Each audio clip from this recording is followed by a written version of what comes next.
Tonight on Closer Look, a cremation mix-up 2 decades ago as a Burlington resident searching for the rightful owner of the remains of a dog named Sparky.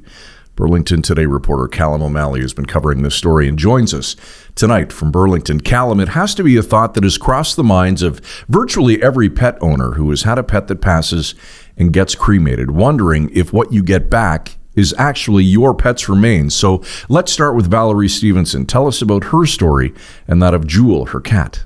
So Valerie first adopted Jules in the 90s from a local shelter, and it sounds like the cat immediately became part of the family.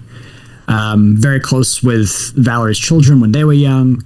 And it's a family who has owned a lot of pets over the years. All of them who have been passed have been kept on urns on Valerie's dresser, like they're still part of the family to her. Jules passed away early on in 2005, and she was privately cremated.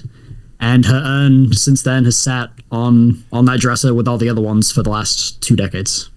So how did Valerie find out about the mix-up? And Calum, is the thinking that she got Sparky's remains and perhaps Sparky's humans got Jules' remains? So one of Valerie's cats is a little bit mischievous, likes to climb and nudge things, as cats tend to do.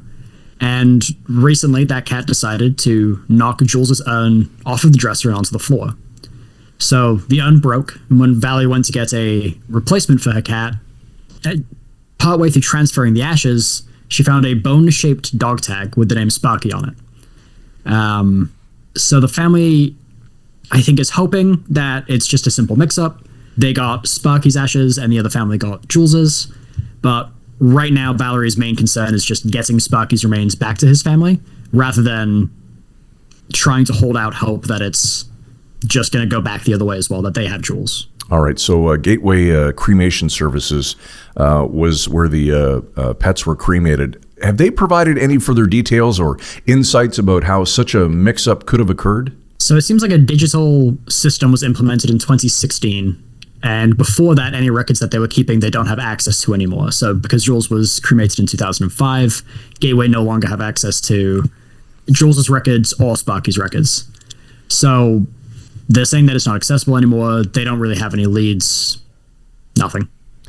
This must have been a very emotional discovery for Valerie. How is she coping with the impact of the news? She's understandably upset, as I think anybody would be in this situation. I have a dog myself, and I know that I would be heartbroken if I found out 20 years later that somebody else's pet had been sitting on my dresser for that long. That said, it sounds like she's trying to just push forward. She's really dedicated to reuniting Sparky with his owners, and I think she's using that to kind of keep her going in this situation. All right, let's talk about that for a sec. What challenges has Valerie encountered trying to trace Sparky's original owners, and does she have any leads at all? She has a couple of leads, but the challenge is how long ago this mix-up happened. Being 20 years ago, the dog tag for Sparky had both an address and a phone number on it, but the phone number has since been reassigned at some point in the last 2 decades, and the house that the address leads to has changed hands twice since then as well. So currently she's trying to find anybody with information through the news, through social media, anything like that, because those 2 leads might be a little bit too old to lead to Sparky's owners right now. There's reporter Calum O'Malley from Burlington Today. That's all for a Closer Look on this Thursday. We'll be back tomorrow night at 7 for all of us at Village Media. Thanks for watching.